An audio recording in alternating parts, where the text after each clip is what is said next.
हरिः ओम् श्री गुरुभ्यो नमः। हरिः ओम्। ॐ नमो भगवते स्वामी निर्भयानन्दाय। ॐ नमो भगवते स्वामी अचल परिपूर्णानन्दाय। हरिः ओम्। गुरुर्ब्रह्मा गुरुर्विष्णुः गुरुर्देवो महेश्वरः। गुरुः साक्षात् परं ब्रह्म तस्मै श्री गुरवे नमः। ब्रह्मानन्दं परमसुखदं केवलं ज्ञानमूर्तिं द्वन्द्वातीतं गगनसदृशं तत्त्वमस्यादिलक्ष्यम् एकं नित्यं विमलमचलं सर्वधी साक्षिभूतं भावातीतं त्रिगुणरहितं सद्गुरुं तं नमामि। ॐ नमो ब्रह्मादिभ्यो ब्रह्मविद्या सम्प्रदाय कर्तृभ्यो वंश ऋषिभ्यो महाभ्यो नमो गुरुभ्यः। सर्वोपप्लवरहित प्रज्ञानघन प्रत्यगद्धो ब्रह्मैवाहमस्मि अहं पदार्थरहितः। सदाशिवसमारभते श्रीमहाविष्णु सूर्य याज्ञवल्क्य जनक व्यास शुकयोगी सान्दीप श्रीकृष्ण जगद्गुरुभ्यां शंकर भगवत्पादाचार्य मध्यमाम् श्रीधर शिवरामाख्य कृष्णदेशिकवराभ्याम् मन्मडुप्पु सुब्बयार्य कोल्लिकोटयार्य गुरुप्रसादरावार्य स्वामी निर्भयानन्दाख्य अचल परिपूर्णानन्दाभ्याम् अस्मदाचार्यपर्यन्तां वन्दे गुरुपरम्पराम्। ॐ सहना भवतु सहनौ भुनक्तु सह वीर्यं करवावहै तेजस्विनावधीतमस्तु मा विद्विषावहै। ओम शांति शांति शांति। अचल परिपूर्ण संकल्प ध्यानम।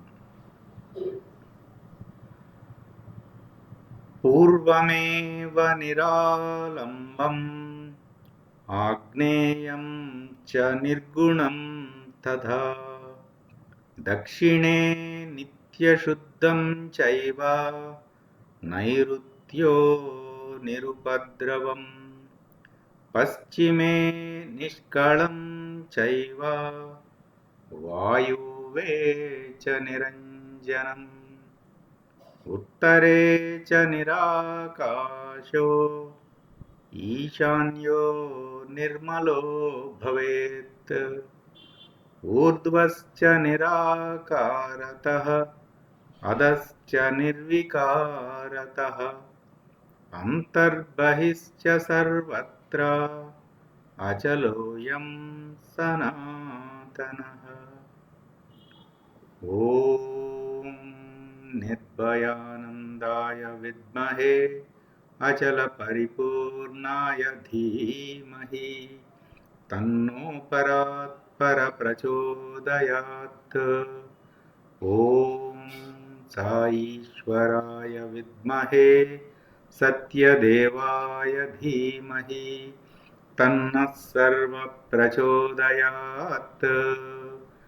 ఓం నమస్కందాయ విద్మహే ఋషి సాక్షాత్ ధీమహి తన్నో రమణ ప్రచోదయాత్. ఓం తత్పురుషాయ విద్మహే మహాదేవాయ ధీమహి తన్నో రుద్ర ప్రచోదయాత్. ఓం సద్గురురూపాయ విద్మహే జ్ఞానబోధామృతాయ ధీమహి తన్నో శ్రీ విద్యాసాగర ప్రచోదయాత్. ఓం స్వాత్మానందాయ విద్మహే అచల పరిపూర్ణానందాయ ధీమహి తన్నో దేశికేంద్ర ప్రచోదయాత్. హరి ఓం శ్రీ గురుభ్యో నమః. హరి ఓం.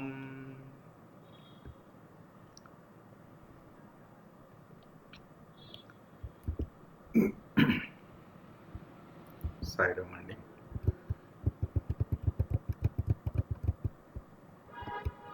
హరి ఓం. హరి ఓం అండి. హరి ఓం.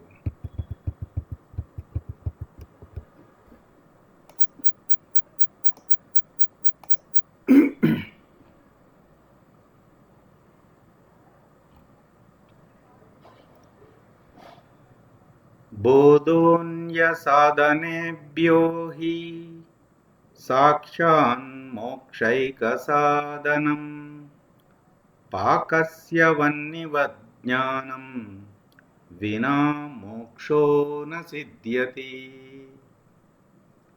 ఈ శ్లోకంలో అంటే జ్ఞానం ప్రస్తావన వచ్చినది కాబట్టి గురువుగారు అసలు జ్ఞానం అంటే ఏమిటి అని విస్తృతంగా మొత్తం జ్ఞాన మార్గం మొత్తం చెప్పేస్తున్నారు ఇక్కడే. అందులో మనము నిన్న ఈ ఎడమ వైపు త్రిపుటి అర్థం చేసుకున్నాము, అలాగే కుడివైపు ద్విపుటి గురుకృపతో మనకు స్ఫురించిన ఉపమానం చెప్పుకున్నాము. ఇక్కడ ఇవన్నీ కూడా ఆ పై మాటలు కనుక మరీ ఎక్కువ వివరాల్లోకి వెళ్లకుండా గురువులు సూచనాప్రాయంగా అందించిన మాటల్ని ఆధారంగా చేసుకొని కొన్ని గురువాక్యములు తయారయ్యాయండి అంతకు ముందు. అవి కొంచెము దృశ్య రూపంలో ఉండటం చేత మనకు కొంచెం చూచాయిగా సూచనగా కొంచెం స్ఫురించే అవకాశం ఉంది. అవి ఉపయోగించుకుందాము. అంటే ఇప్పుడు చూస్తే ఈ ప్రయాణము శరీరమనే ఆవరణ యందు వ్యాపకమై ఉండుట, అనంత విశ్వమంతా ములుగురొచ్చ సందులేక వ్యాపకమై ఉండుట, ఆ తర్వాత ఇంకా త్రిపుటికి సాక్షి, ద్విపుటికి సాక్షి, పూర్ణము పరిపూర్ణము ఇట్లా చెప్పారు. ఇప్పుడు ఈరోజు మనం చెప్పుకోయే మాటలు ఎగ్జాక్ట్గా A=B అన్నట్టుగా తీసుకోకూడదండి. అంటే అక్షరానికి అక్షరంగా అది మనము అనుకుంటే అది సత్యం కాదు, అది దోషం అవుతుంది. అయితే మన చుట్టూ ఉన్న ప్రకృతి మాత, బ్రహ్మాండము, విశ్వాండము వాటిని కూడా గమనించి మనం కొంతవరకు మనము ఆ వ్యాపకత్వాన్ని తెలుసుకునే ప్రయత్నం చేద్దాం. సరేనా?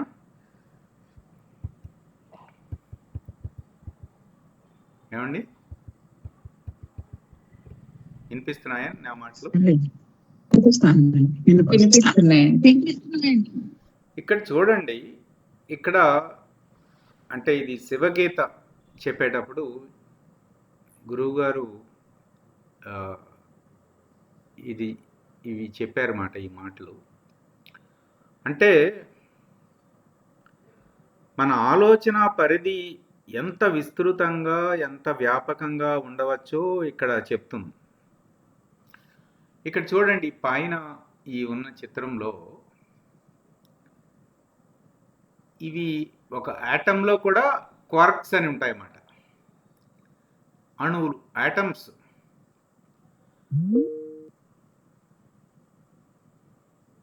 వినిపిస్తున్నానా నేను?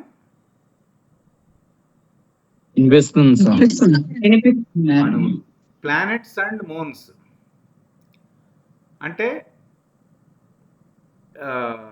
భూమికి చంద్రుడు ఉపగ్రహం కదా, తిరుగుతున్నాడు. అట్లా ప్లానెట్స్ చుట్టూ మూన్స్. అలాగే ఈ సోలార్ సిస్టమ్ సూర్యుడి చుట్టూ ఇది చూడండి ఎట్లా ఉన్నాయి గ్రహాలు. ఈ గ్రహాల్లో భూమి ఒకటి. ఇంకా వ్యాపకమైపోతే ఇది మిల్కీవే గెలాక్సీ మాట, పాలపుంత అంటారు. అంటే అన్ని గెలాక్సీలు, గెలాక్సీ అంటే ఇట్లాంటి సోలార్ సిస్టమ్ అంటే ఒక బ్రహ్మాండం. అట్లాంటి బ్రహ్మాండాలు కొన్ని కోట్లు ఉంటాయన్నమాట. అవన్నీ కూడా ఇలా ఉంటాయి గెలాక్సీగా. ఈ గెలాక్సీలు మళ్ళీ రకరకాల షేపుల్లో ఉంటాయి. మన సూర్యమండలం ఉంటున్న గెలాక్సీనేమో పాలపుంత గెలాక్సీ అన్నమాట, మిల్కీవే గెలాక్సీ. అదిగో ఇది ఇట్లా ఉంటుంది ఈ షేపులో. అట్లా రకరకాల షేపుల్లో ఉంటాయి. మళ్ళీ ఈ గెలాక్సీలన్నీ మళ్ళీ మెటా గెలాక్సీ అని, ఇవన్నీ ఒకదాని చుట్టూ ఒకటి తిరుగుతాయండి. అణువు దగ్గర నుంచి మొదలుపెట్టి ప్లానెట్స్ దగ్గర నుంచి ఇవన్నీ ఇప్పుడు ఈ గ్రహాలన్నీ సూర్యుడి చుట్టూ. ఈ సూర్యుడు కూడా ఒక నక్షత్రం ఈ గెలాక్సీ చుట్టూ తిరుగుతూ ఉంటాడు. ఈ గెలాక్సీ మళ్ళీ మెటా గెలాక్సీ చుట్టూతో తిరుగుతూ ఉంటుంది. చూడండి చక్ర భ్రమణం ఎక్కడ ఎంత ఉందో. ఇక్కడికి వచ్చేసరికి అంటే కొన్ని కోట్ల గెలాక్సీలు మెటా గెలాక్సీ అంటున్నారు కదా. ఇది ఎక్కడి నుంచి వచ్చిందో తెలిసిన, ఈ బ్లాక్ హోల్ అనేది ఉందండి, కృష్ణ బెలం అంటారు దీన్ని. ఈ కృష్ణ బెలంలో కృష్ణ పదార్థం అంటే నల్లనిగా, అంటే నలుపు అని. కృష్ణ అంటే మామూలుగా నలుపు అని కదా. అక్కడ ఏమున్నదో ఏమీ లేనిది మాట. అక్కడ మన శాస్త్రవేత్తలు ఏమని చెప్తారంటే అది బ్లాక్ హోల్గా అని చెప్పారు. అంటే అక్కడికి ఏది వెళ్తే అది మింగేస్తుంది, స్వాహా చేసేస్తుంది. అట్లాగే వైట్ హోల్స్ కూడా ఉన్నాయండి. ఈ వైట్ హోల్స్ ఏమేం చేస్తుందంటే అందులో నుంచి మెటా గెలాక్సీలు అది కక్కేస్తూ ఉంటుంది, బయటికి వచ్చేస్తూ ఉంటాయి. బ్రహ్మాండాలు ఊడిపడుతూ ఉంటాయి బయటికి. ఈ బ్లాక్ హోల్లోనేమో మింగేస్తూ ఉంటుంది బ్రహ్మాండాలని. ఆ వైట్ హోల్లోనేమో బ్రహ్మాండాలు బయటికి ఉద్భవిస్తూ ఉంటాయి. ఇదంతా జరుగుతుంది. దీనికి కొన్ని మన ఇవన్నీ సైంటిస్టులు అందించిన చిత్రాలు అన్నమాట. ఇది చూడండి, ఇది చూసారా? ఇది ఒక సూపర్ మాసివ్ బ్లాక్ హోల్ అన్నమాట. ఇదిగో ఇక్కడ ఉన్నది కదా ఈ కృష్ణ బెలం, దాని చుట్టూ ఇలా ఉన్నాయి. ఇంకోటి చూపిస్తాను.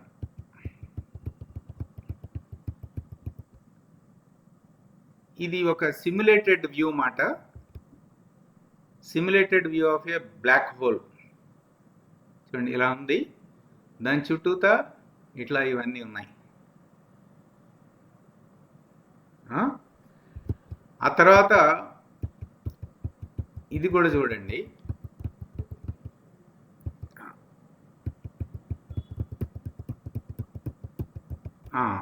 ఇది చూస్తే చూడండి, అక్కడ ఆ కృష్ణ బెలం లోపల ఉంటే దానిలో నుంచి బయటకు వస్తున్నాయన్నమాట బ్రహ్మాండాలు. ఉమ్. ఇప్పుడు చూస్తే ఇది చూడండి, మనం ఎక్కడున్నాము? ఈ పాంచభౌతిక శరీరంతో మనం ఇక్కడ ఉన్నాం కదా. మేను గురువుగారు ఏమని చెప్తున్నారు? నాయన నువ్వే ఈ బ్రహ్మాండం అంతా నువ్వే అని చెప్తున్నారు కదా. నిజానికి బ్రహ్మాండమునకు సాక్షి అని చెప్తున్నారు కదా. ఉమ్? అంటే ఈ నేను ఆ నేనులో ఉన్నది. ఈ నేను విశ్వాండము ఆ తానులో ఉన్నది. ఆ తానులో ఉన్నది. మరి తాను చూడండి ఎంత చక్కగా పెట్టారో ఈ బట్టల షాప్ వాడు కూడా. ఆ తానులో ఉన్నది. అసలు ఈ బ్రహ్మాండాలకి, పిండాండాలకి, విశ్వాండాలకి అసలు వీటికి ఏమీ సంబంధం లేకుండా ఉన్నది ఉన్నట్లుగా చట్టువలే ఉన్నది. అది నేను ఉన్నది అని కూడా అనట్లేదు మాట. దాది లేను అన్నారు మాట. ఇక్కడ చూడండి ఏరోలు ఉన్నాయి, కిందకి, పక్కకి, పైకి, కిందకి. ఇదే మనము సంకల్పంలో మనము సంకల్ప ధ్యానం చేస్తున్నాం కదండి. ఈ సంకల్పంలో మనం చదువుకునేది అదే. ఏంటి? తూర్పు వైపు నిరాలంబం, ఏమీ ఆధారం లేదు, నేను దేనికి ఆధారం కాదు, నాకు ఏ ఆధారము అవసరం లేదు. నిర్గుణం, ఆగ్నేయం వైపు నిర్గుణం, నిత్యశుద్ధం, నాకే ఉపద్రవం లేదు, నాకు కళ నిష్కళ, నేనేది అంటను, నన్ను ఏది అంటలేదు. ఆకాశం కూడా లేదు. ఆకాశం కూడా ఒక పరిమితి వరకే ఉంటుంది, ఆ తర్వాత ఆకాశం కూడా ఉండదు మాట. నిరాకాశో నిర్మల, నాకేమీ మలం లేదు, విక్షేపం లేదు, ఆవరణ లేదు, ఏమీ లేదు. నిర్మలో భవేత్. నాకు అసలు ఆకారమే లేదు. నిర్వికారత, నాకు అసలు వికారమే లేదు. అంతర్బహిశ్చ సర్వత్ర అచలోయం, కదలకుండా చట్టు వలె అలా ఉన్నది ఉన్నట్టుగా ఉంటుందంటే ఉన్నానని కూడా అనదు. సనాతన. సనాతన అంటే ఎంతకాలం చెప్తే అంత. అసలు కాలం అని కూడా అనదు. ఎప్పుడు అంతే, అంతటా ఎప్పుడు ఉండుట. ఆ లక్షణాన్ని సూచిస్తుంది మాట ఇక్కడ. మరి ఇది మనం ప్రస్తావించుకోవాలంటే సముద్రపు లోతు కొలవడానికి వెళ్ళిన ఉప్పు బొమ్మ నీళ్లలో దిగగానే కరిగిపోయింది. ఇక సముద్రపు లోతు చెప్పడానికి ఎవరున్నారు? ఉప్పు బొమ్మ ఏమో కరిగిపోయింది. నేనెవరు అనుకుంటున్న వెళ్ళినది కరిగిపోయింది. మరి నేనెవరు చెప్పేది ఎవరు? శాస్త్రవాక్యము, గురువాక్యమే ప్రమాణమిక. ఇక్కడ మనం ఏం చేద్దామంటే, గురువుగారు దొంతులమ్మ తల్లితో ఒక సంభాషణ ఉన్నదండి. ఆ సంభాషణని మనం చూద్దాం. స్ఫురించినంత వరకు మనందరికీ స్ఫురిస్తుంది. ఇది చినకందార్థాల్లో పుస్తకంలో గురువుగారు ప్రస్తావించారు దీన్ని. నవంబర్ 17, 1995 తెల్లవారుజామున 3 గంటలకు పూర్ణ గురువు దొంతులమ్మ గారు, బందర్లో ఉంటారు వీరు, నిర్భయానంద స్వామి అప్పట్లో బందర్లో ఉండేవాళ్ళు. నిర్భయానంద స్వామి వారికి లేనెరుక నిర్ణయం చేసి వారిని శూన్యములోకి ప్రవేశింపజేసిరి. ఈ తారీఖు అన్నీ రాసున్నాయి. ఆ సంభాషణ చూడండి. దొంతులమ్మ గారు, ఉన్నావా? నిర్భయానంద స్వామి, ఉన్నాము కదా, మనమిద్దరము మాట్లాడుతున్నాము కదా. దొంతులమ్మ గారు, గొట్రాలి బిడ్డ సామెత నీకు అనుభవమేనా? నిర్భయానంద స్వామి, యథార్థము విచారించినప్పుడు ఎవరో బిడ్డను తన బిడ్డగా భావన చేసింది. అంటే ఏంటి? ఒక సూచన అట్లా చెప్పారంతే. వెంటనే ఏమైంది? అయిపోయింది, ప్రబోధ అయిపోయిందండి. దొంతులమ్మ తల్లి ఏమన్నారు? ఉన్నావా? ఇక్కడ చూడండి, ఇందాక అన్నారు ఉన్నావు కదా అన్నారు, సూచన చెప్పారు. ఉన్నావా? నిర్భయానంద స్వామి లేను. ఇందాక ఉన్నామన్నారు, ఈ సూచన అయిపోయింది, పరిణామం వచ్చేసింది, లేను. దొంతులమ్మ తల్లి మనమిద్దరము మాట్లాడుతున్నాము కదా, లేనంటావేమిటి? నిర్భయానంద స్వామి లేకనే ఉన్నాను, గొడ్రాలు బిడ్డలా. చూడండి, ఇందాకేమో ఆ తల్లి స్వామివారికి చెప్తే, ఇప్పుడు స్వామివారు తల్లికి చెప్తున్నారు నేను అట్లా ఉన్నాను గొడ్రాలు బిడ్డగా అని. దొంతులమ్మ తల్లి ఉన్నదొన్నట్లుండు. నిర్భయానంద స్వామి మరి ఉన్నదొన్నట్లుంటే నాకు స్ఫురణ కలుగుతుంది కదా. ఎలా స్ఫురణ కలుగుతుంది?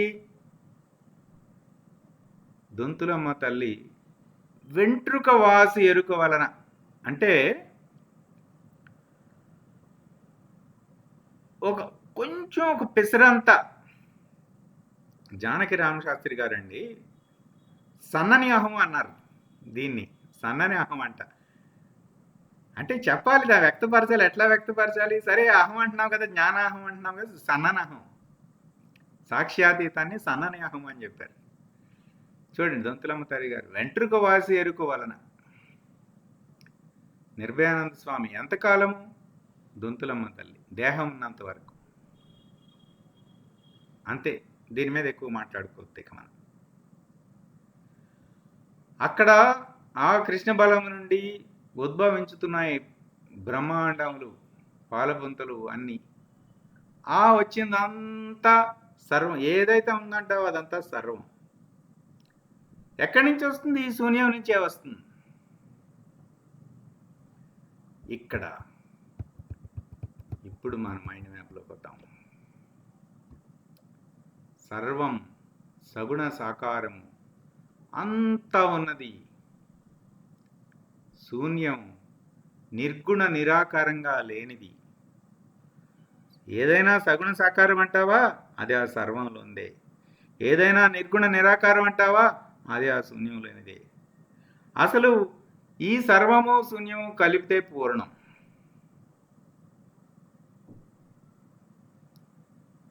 చూసారు ఎక్కడికి పట్టుకెళ్ళిపోయారు?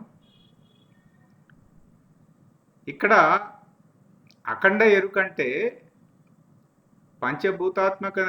పంచభూతాత్మకమైనటువంటి ప్రకృతి సగుణ సాకార పద్ధతిలో చూసినప్పుడేమో త్రిపుటి జీవభావన దేహాత్మ, నిర్గుణ నిరాకార లక్షణంతో చూడబడినప్పుడు సాక్షి అంతరాత్మ, ఇంకా వ్యాపకమైతే అనంత విశ్వమంతా ములుగుచ్చ సందులేక వ్యాపకమై ఉంటే బ్రహ్మాండ సాక్షి పరమాత్మ, అనంత విశ్వానికే సాక్షి. ఒక సూర్యమండలం అంటే బ్రహ్మాండము, ఆ విశ్వమంతా అనంత విశ్వము.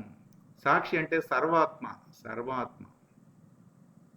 చెప్పేసి ఇక్కడ ఇక పూర్ణం, ఇంకా పరిపూర్ణం అండి, పరిపూర్ణం.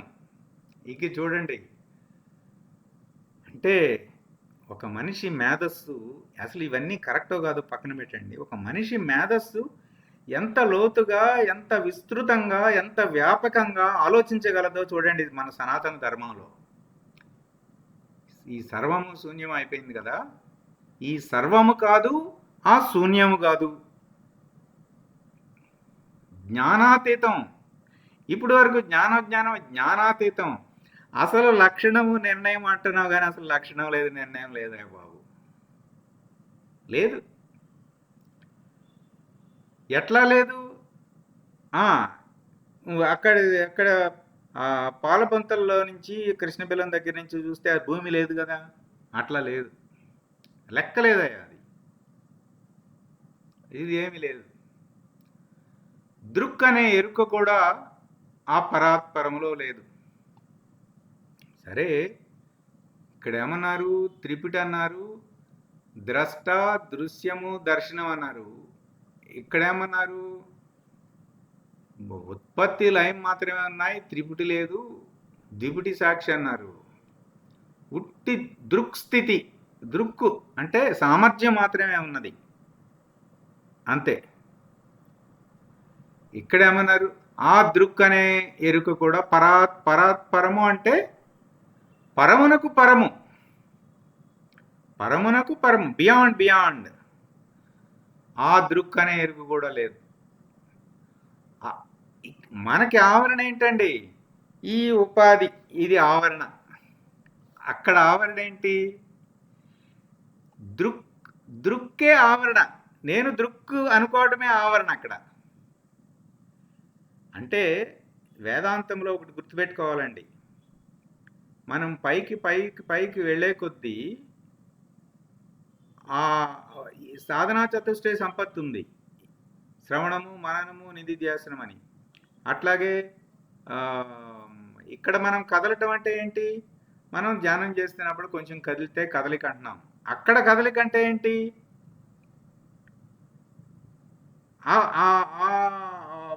అర్థం వేరు మారిపోతుంది.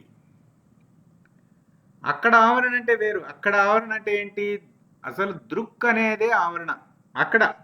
అక్కడ నిర్వచనం. సాక్ష్యాతీతం, తుర్యాతీతం, పరబాహ్యం, బయట పరబాహ్యం అని ఇక్కడ మాట వేశారండి. ఇది పొల్లు పోకుండా అలా చదివి గుర్తుపెట్టుకోవాలి అంతే. ఎక్కువ దీని మీద మాట్లాడకూడదు. కొండ రావటం వల్ల ఆకాశం విడిపోనట్లు, ఆకాశం ఉంది, అందులో కొండ తయారు చేసాము. ఆకాశం ఏమన్నా విడిపోయిందా? ఆ కొండ రాకముందు ఉంది, కొండ ఉన్నప్పుడు ఉంది, ఆ కొండ పగలేసాక కూడా ఉంది. అసలు ఈ కొండకి సంబంధం లేకుండా ఉంది ఆకాశం. ఆకాశానికి అసలు ఈ కొండ అంటే ఒక లెక్కే లేదు. అసలు ఆకాశానికి కొండ లేదు. కొండ రావటం వల్ల ఆకాశం విడిపోనట్లు పరబాహ్యం అనేక కోటి బ్రహ్మాండాలు ఉత్పన్నం అవటం వలన ఖండాలుగా విడిపోలేదు. నువ్వేదో ఇది భూమి అంటున్నావు, అది జూపిటర్ అంటున్నావు, అది సూర్యుడు అంటున్నావు, కానీ ఇన్ని ఖండాలు లేవు. అసలు ఖండం లేదు, అంతా ఒక్కటే. అఖండం. అక్కడ అఖండ ఎరుక అంటే ఇవంతా కలిపేసి దేహాత్మ, అంతరాత్మ, పరం ఇన్ని లేవు, అసలు ఒక్కటే అఖండము, అఖండ ఎరుక. ఆ తర్వాత అండి చివరి మాట, అఖండ ఎరుక అనుకోవటమే ఆవరణ. ఆవరణ కూడా లేదు అక్కడ, ఆవరణ రహితం అంతే. ఇంకేమీ మాట్లాడుకోవద్దు దీని మీద. అది దృశ్య రూపంగా ఇక్కడ చెప్పారండి.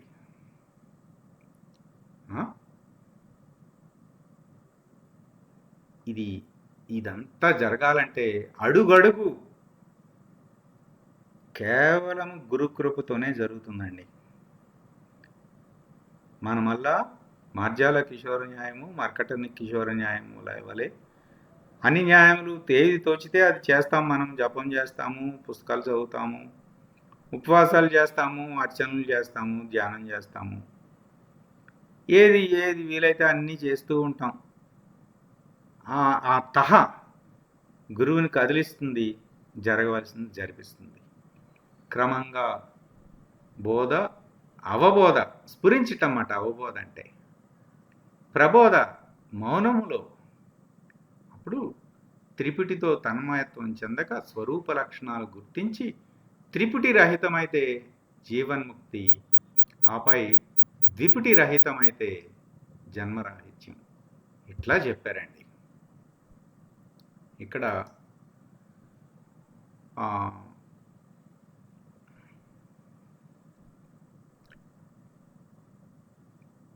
ఏమైనా ప్రశ్నలు ఉన్నాయా దీని ఇప్పటి వరకు?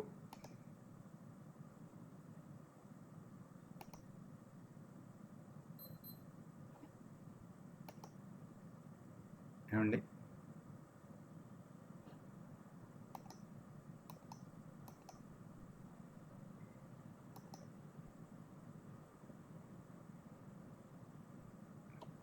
ఇది మళ్ళా ఆడియో ఒకసారి మళ్ళా కొంచెం జాగ్రత్తగా అర్థం చేసుకోవాలి అనిపిస్తుంది.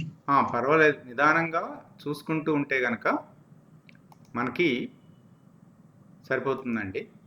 ఎక్కువ మనం ప్రధానంగా తెలుసుకోవాల్సింది ఏంటంటే ఇక్కడ చాలా మెట్లు పైన ఉన్నాయి. వెనక్కి తిరిగి చూస్తే ఎంతో దూరం వచ్చినట్టు అనిపిస్తుందండి. మాకేంటి, మేము సత్వగుణంలోనే ఉన్నాము, మేము సమత్వ గుణంలో ఉన్నాము, సమాధి నిష్ట వచ్చేసింది. వెనక్కి తిరిగి చూస్తే ఎంతో, కానీ ముందుకు తిరిగి చూస్తే ఆ గురువు ఇంత విస్తృతంగా చెప్పింది ఎంతో దూరం ఉన్నది. అవన్నీ గుర్తుపెట్టుకోవాలి, ఎందుకంటే అక్కడ ఆగిపోతాం. అది ముఖ్యం. ఒక మెట్టు కూడా ఎక్కలేదనేది అర్థమవుతుందండి ఇక్కడ అంటే ఆ దారిలో. అంటే మహాత్మా గాంధీ గారు ఏం చెప్పారంటే, నీకు ఆత్మవిశ్వాసము సన్నగిల్లిందా, అప్పుడు నీకన్నా కింద వాళ్ళని చూడు, నీకు ధైర్యం వస్తుంది. అలాగే నీకు బాగా అహంకారం వచ్చిందా, నీకన్నా పై వాళ్ళని చూడు, ఆ అహంకారం పోతుంది. అట్లా జాగ్రత్తగా మనము ఈ అహంకారంతో చాలా జాగ్రత్తగా ఉండాలండి, చాలా జాగ్రత్తగా ఉండాలి. అది ఎట్లా నుంచి ఎట్లా వస్తుందో చెప్పలేము. ఇంకెవరైనా ఏమైనా చెప్తారా?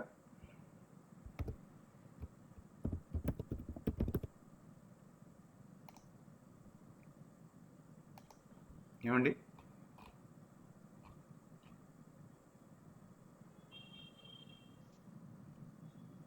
అంతా పరిపూర్ణంలోకి అయిపోయారా?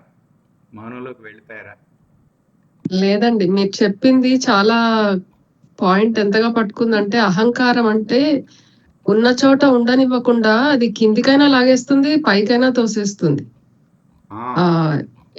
It can push you in either direction. So చాలా జాగ్రత్తగా ఉన్న చోట ఉంటూ గురువు చెప్పింది చేస్తూ ఉండగలగడమే, అంతే. అంతకు మించి చేసేదేం లేదు సాధకుడు. అంతే, చాలా జాగ్రత్తగా. ఎంత ఎంత ఎంత మనం అలర్ట్గా ఉండాలంటే,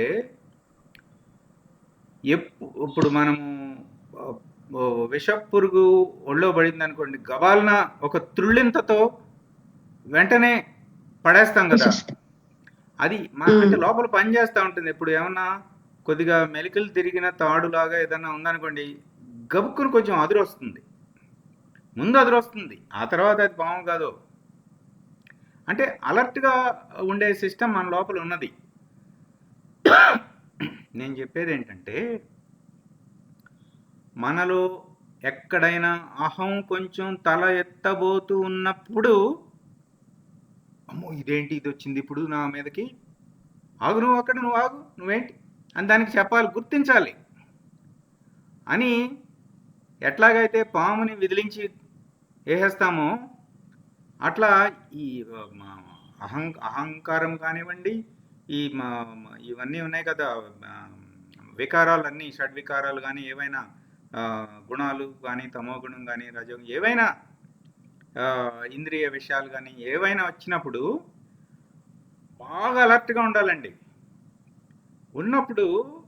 వచ్చినప్పుడు మనం విదిలించుకోవాలి. అంటే అంత అలర్ట్గా ఉండాలి. సాధకుడు అంటే మనుదిన పాములాగా ఉండకూడదు, అలర్ట్గా ఉండాలి. ఎంత అలర్ట్గా అంటే సూది కింద పడితే ఆ శబ్దం వినపడేంత అలర్ట్గా ఉండాలి. చైతన్యంతో ఉండాలి, అలర్ట్గా ఉండాలి, అవేర్నెస్తో ఉండాలన్నమాట. అప్పుడే గుర్తించగలుగుతాం, అప్పుడే మనం సాధకులు అవుతాం. సరే, ఇప్పుడు మనము ఇంత విస్తృతంగా చెప్పుకున్నాం కాబట్టి మనందరినీ మామూలు మాటల్లో, తేట తెలుగు మాటల్లో ఎంతో లోతుగా ఉన్న భావాలను జానకి రామశాస్త్రి గారు ఒక తత్వంతో చెప్పారండి. ఈ తత్వం కూడా మనము ప్రస్తావించుకుందాము. ఎందుకంటే ఇందులో కూడా ఆ సాక్షి అతీతం అన్నారు కదా, అక్కడ వరకు తీసుకెళ్ళిపోయారు. అయితే చాలా తేట తెలుగులో చాలా తేలిగ్గా ఉంటుంది. ఇది స్క్రీన్ మీద కనిపిస్తుంది కదా మీకు,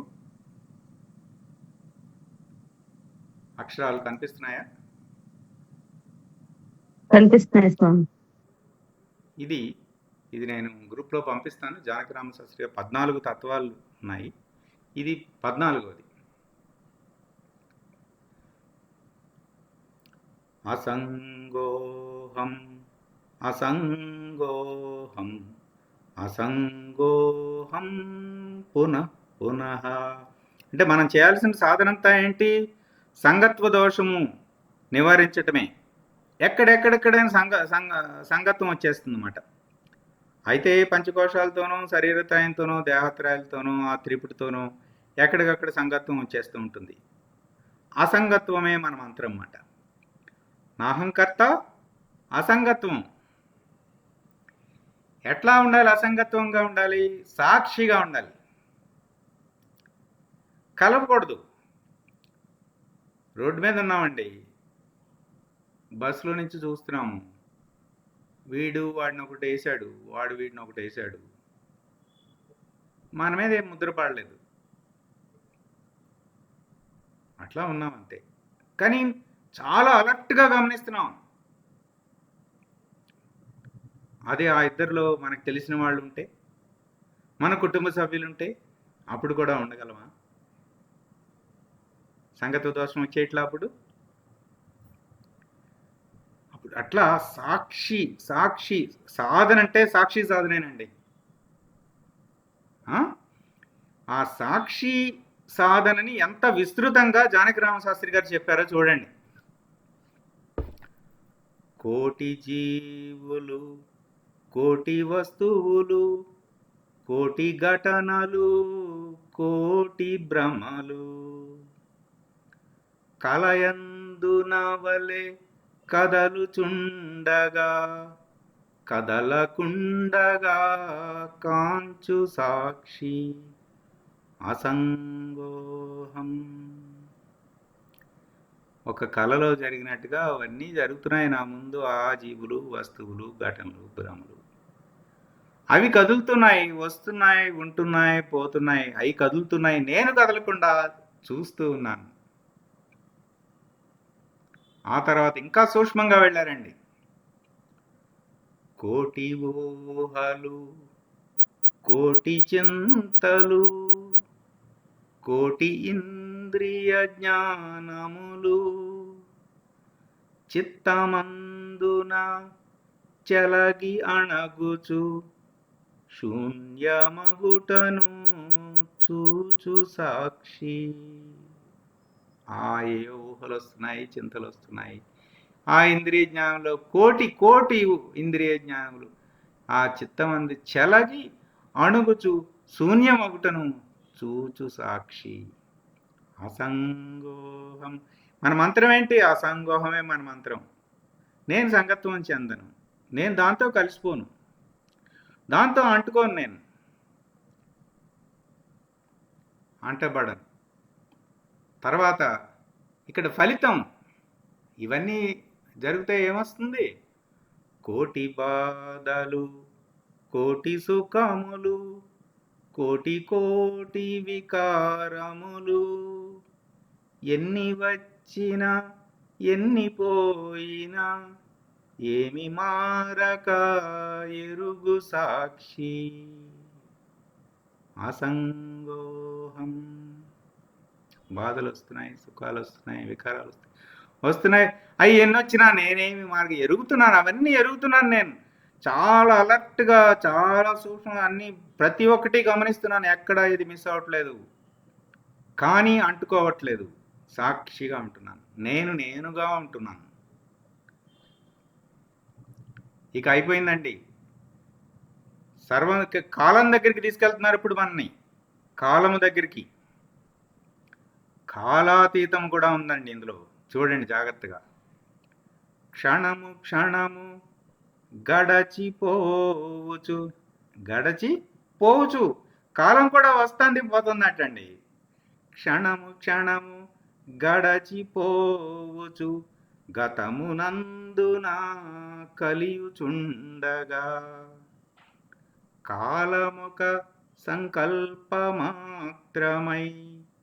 తరలిపోవగా కాంచు సాక్షి అసంగోహం. అంతకుముందు మనం సంకల్పం అంటే ఏమిటండి?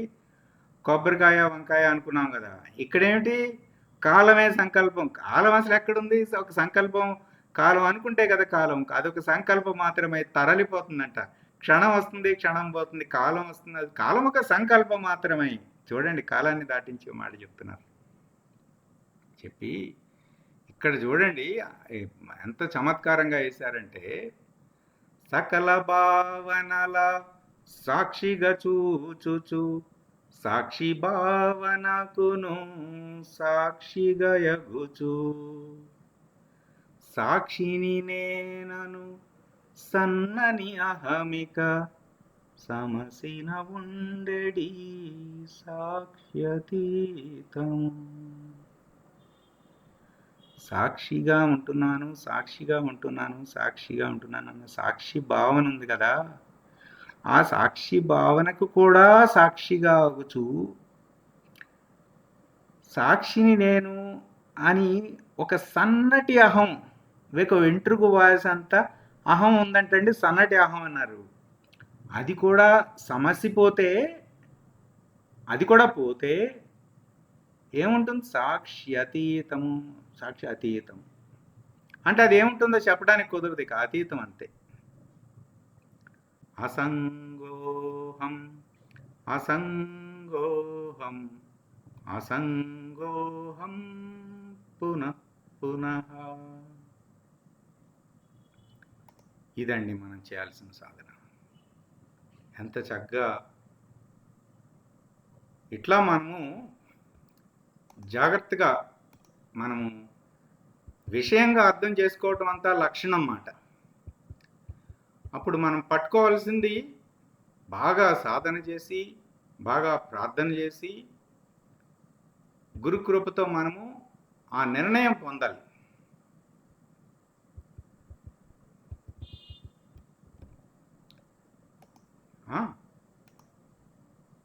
ఇక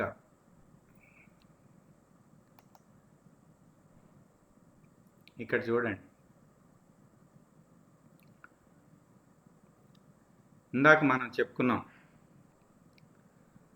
శాస్త్రవాక్యాన్ని గురువాక్యాన్ని అన్వయం చేసేటప్పుడు చాలా జాగ్రత్తగా ఉండాలండి. జ్ఞాన మార్గంలో ఎటువైపు అన్వయం చేస్తున్నాము అనే అన్వయ భేదాన్ని గుర్తించాలి. ఎందుకంటే ఇందాక మనం జానకి రామశాస్త్రి గారి తత్వంలో చూసాం కదా, కాలం దగ్గర మాట్లాడాడు, కాలమే సంకల్పం అయిపోయింది. మరి ఇక్కడ జీవులు, ఘటనలు, సుఖాలు అన్నప్పుడు ఆ సంకల్పం వేరు. అంటే ఒకే పదానికి అర్థం మారిపోతుంది. ఇది మన వేదాంతంలో ఒక గొప్పదనం అండి. ఎందుకంటే ఎన్నో సూత్రాలు నేర్చుకోక్కర్లా. మన ఋషులు ఏం చేశారంటే కేవలం కొన్ని సూత్రాలను మాత్రమే చెప్పి, నాయన ఈ సూత్రాన్ని గట్టిగా పట్టుకో, నువ్వు ఆత్మనిష్ట దేహాత్మ నుంచి అంతరాత్మ వరకు వచ్చావా, అదే సూత్రం డెఫినేషన్ మారుస్తారు, అంతే, నిర్వచనం మారుస్తారు. ఆత్మనిష్ట నుంచి బ్రహ్మనిష్టకి వెళ్తున్నావా, మళ్ళీ అదే సూత్రం, మళ్ళీ నిర్వచనం మారుస్తారు. బ్రహ్మనిష్ట నుంచి పరబ్రహ్మ నిర్ణయమా, మళ్ళీ అదే సూత్రం, డెఫినేషన్ మారుస్తారు. చూడండి,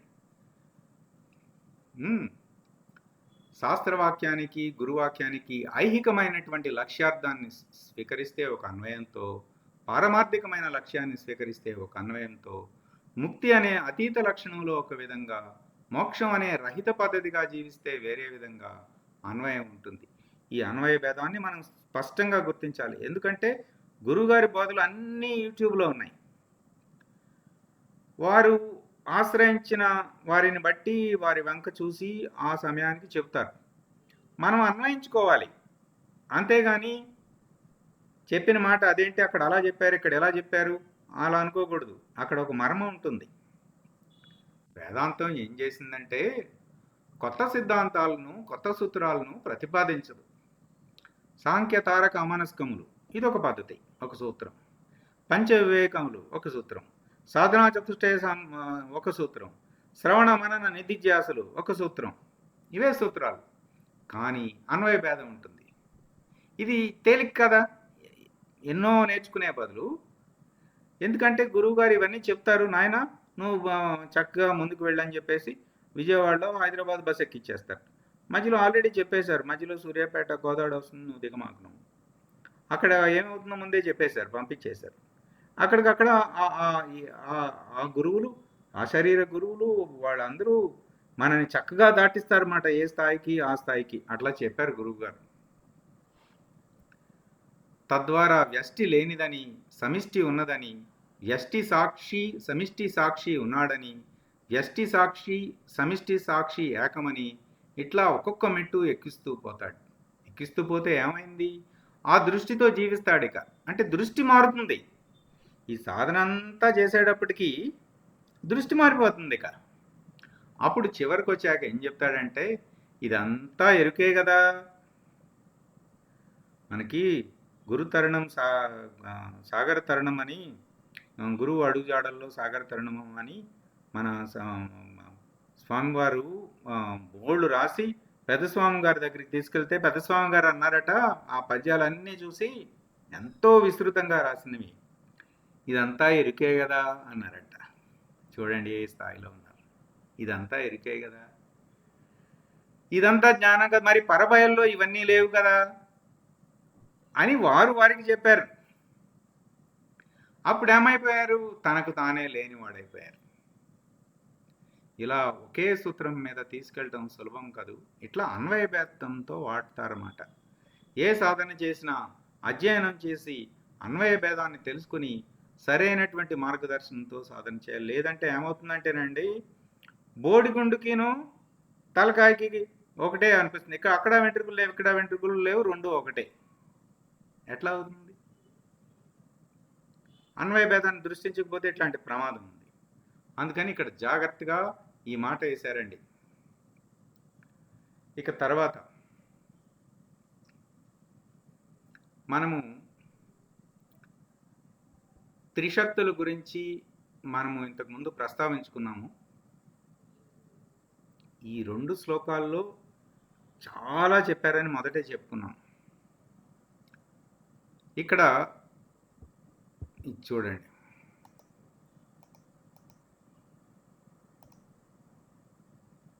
ఇది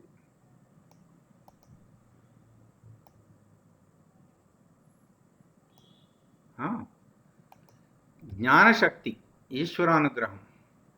అంటే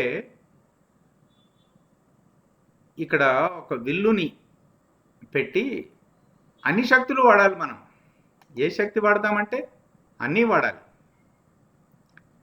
జ్ఞానశక్తి ఏమో ఈశ్వరానుగ్రహం, ఇచ్ఛాశక్తి ఏమో జీవుడు, క్రియాశక్తి ఏమో జగత్తు.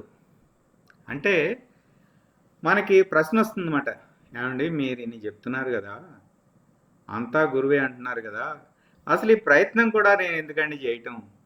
ఆ ప్రయత్నం కూడా గురువుగానే చేయమని, నేను ప్రయత్నం చేయాలని సంకల్పం కూడా ఆయనే పంపించమనండి.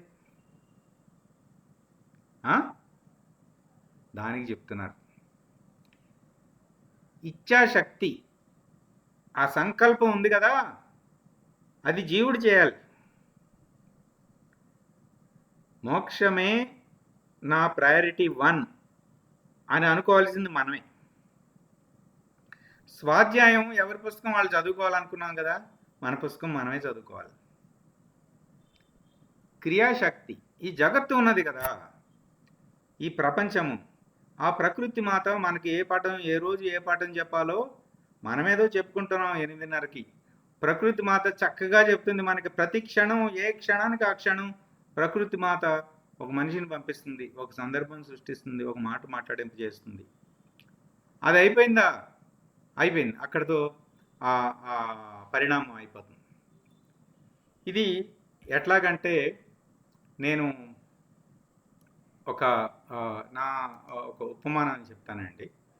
ఇది మా అమ్మాయి చిన్న పాప చిన్నప్పుడు నోట్లో వేలు పెట్టుకునే అలవాటు.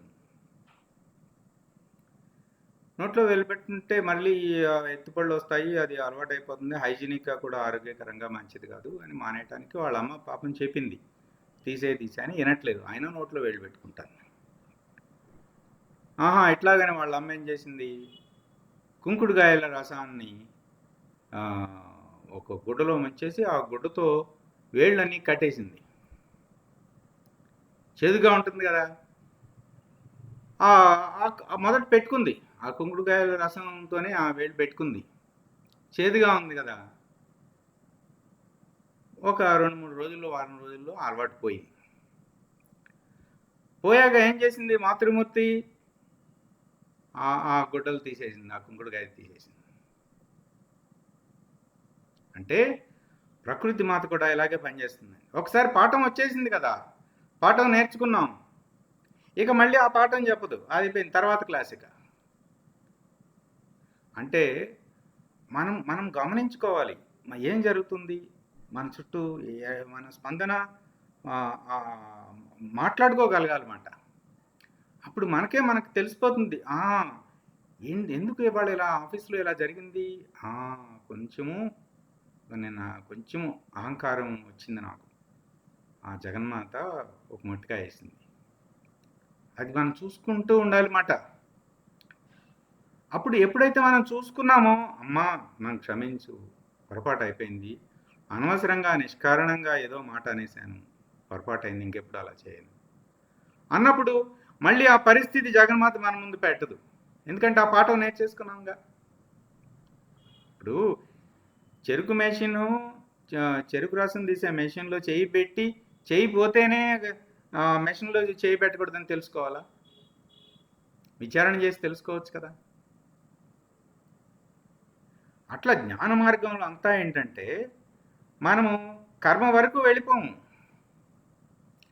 సూక్ష్మానికి సూక్ష్మంలోనే పరిష్కరించేస్తాం, కళని కళలోనే పరిష్కరించేస్తాం, ఎక్కడెక్కడ విచారణ చేసి అక్కడ చిక్కుముళ్ళు తీసేస్తాం, అక్కడితో అయిపోతుంది, సూక్ష్మం వరకు రావాల్సిన అవసరం లేదు అన్నమాట.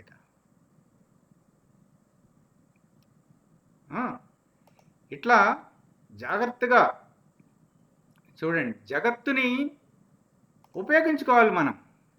జగత్ అంటే ఎవరు? జగన్మాతే కదా.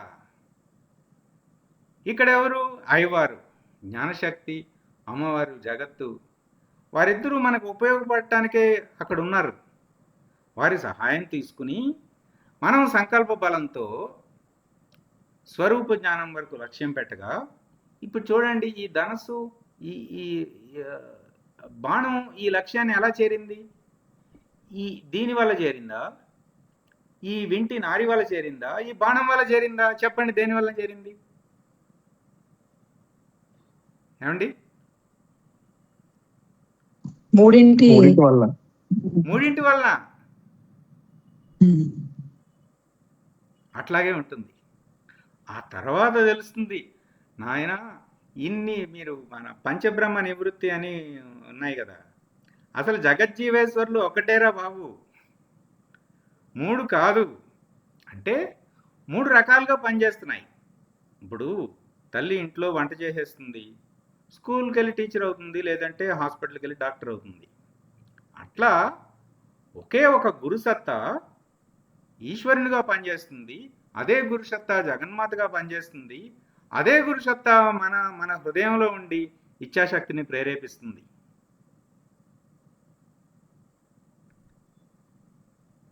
అట్లా మనము క్రియాశక్తి, ప్రాణము, కర్మేంద్రియ జ్ఞానేంద్రియ సంఘాతము, మనసు ఇచ్ఛాశక్తి, బుద్ధి జ్ఞానశక్తి, ఏ కదా మనకుంది? శరీరం ఉంది, ప్రాణం ఉంది, మనసు ఉంది, బుద్ధి ఉంది, ఆ చిత్తవృత్తులు ఉన్నాయి, ఆ పైన లేని నేనుంది, నేను అంటాన్నది ఆపాదించుకుంటున్న నేను, ఆ వాసనలు సంస్కారాల బలంతో ఏం చేయాలి? మనం ఈ బుద్ధిని అటు తిప్పేయాలి, జ్ఞానం వైపు తిప్పేయాలి. ఇక తిప్పి ఏం చేయాలి? నాకు ఏది ఇంపార్టెంట్ కాదు, ఆల్రెడీ మనం డిస్కస్ చేసేసుకున్నాం. ప్రయారిటీస్, ఏది ప్రయారిటీ 1, ప్రయారిటీ 2, ఏది జ్ఞానం, ఏది అజ్ఞానం. హంస పాలని స్వీకరించి నీటిని వదిలేసినట్టు ప్రధానాన్ని ఉంచుకోవాలి, అప్రధానాన్ని వదిలేయగలగాలి. జ్ఞాన మార్గంలో అదే ఇంపార్టెంట్. జ్ఞాన మార్గంలో ఏంటంటే విచారణ చేసి వదిలేయాలి. చెరుకు మిషన్లో చేయబెట్టకూడదు, వదిలేయాలి అక్కడికి. విచారణ చేసేసావుగా, తీసే ముళ్ళు, ఇక అయిపోయింది.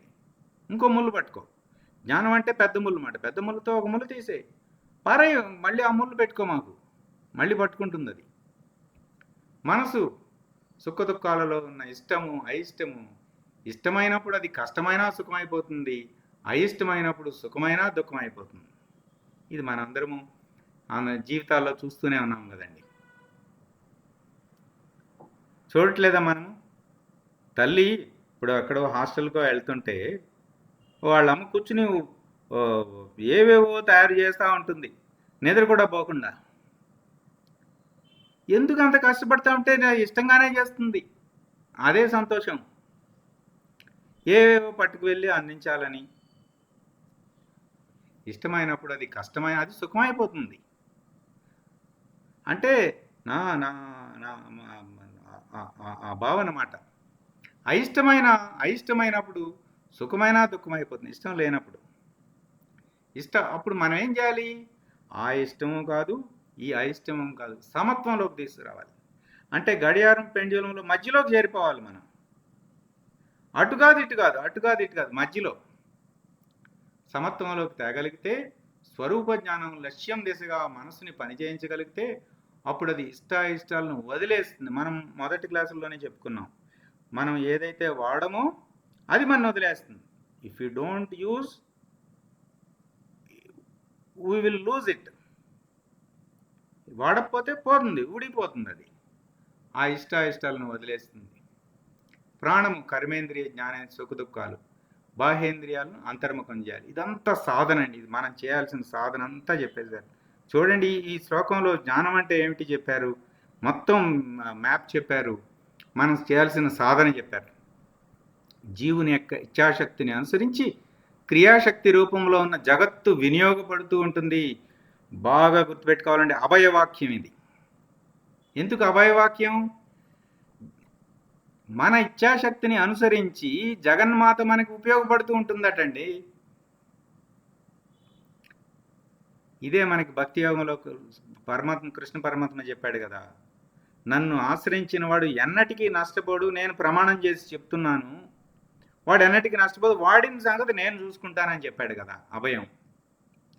ఎప్పుడైతే మనము ఎప్పుడైతే జ్ఞానం వైపు తిరిగిపోయి, ఈశ్వరుని వైపు తిరిగిపోయి మొత్తం పెడితే, అప్పుడు ఈశ్వరుడు మనకి తోడ్పడుతున్నాడు మాట. మరి అలా చేయబట్టే కదా మనకి గురువుగారు లభించింది, ఇవన్నీ మనము పుస్తకాలు లభించింది, ఈ పుస్తకాలు చదువుకునే సమయం లభించింది, ఆ పుస్తకాలు చదివి అర్థం చేసుకునే మేధస్సు లభించింది. ఇదంతా గురుకృపే కదండి. ఇట్లా రేపు మోక్ష సౌధం, సాధనా చతుష్టయ సంపత్తి, ఇది లేకపోతే సాధకుడు కాదు మాట. ఇది రేపు మనము చర్చించుకుందాం. రేపు ఏమైనా క్విక్గా ఎవరైనా ఏమైనా అడుగుతారా? సమయం అయింది.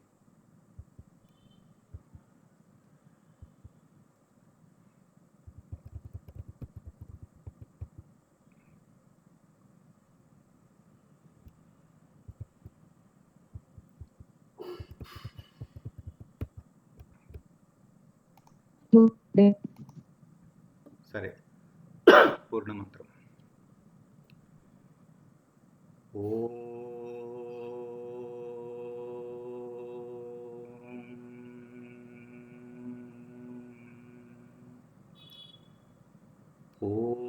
పూర్ణమద పూర్ణమిదం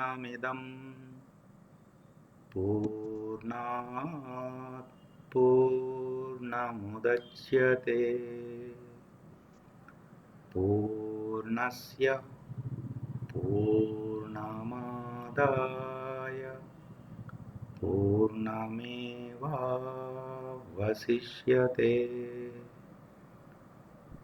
ఓం తత్సత్. ఓం శాంతి శాంతి శాంతి శాంతి. హరి ఓం. శ్రీ గురుభ్యో నమః. హరి ఓం. సాయిరామ్.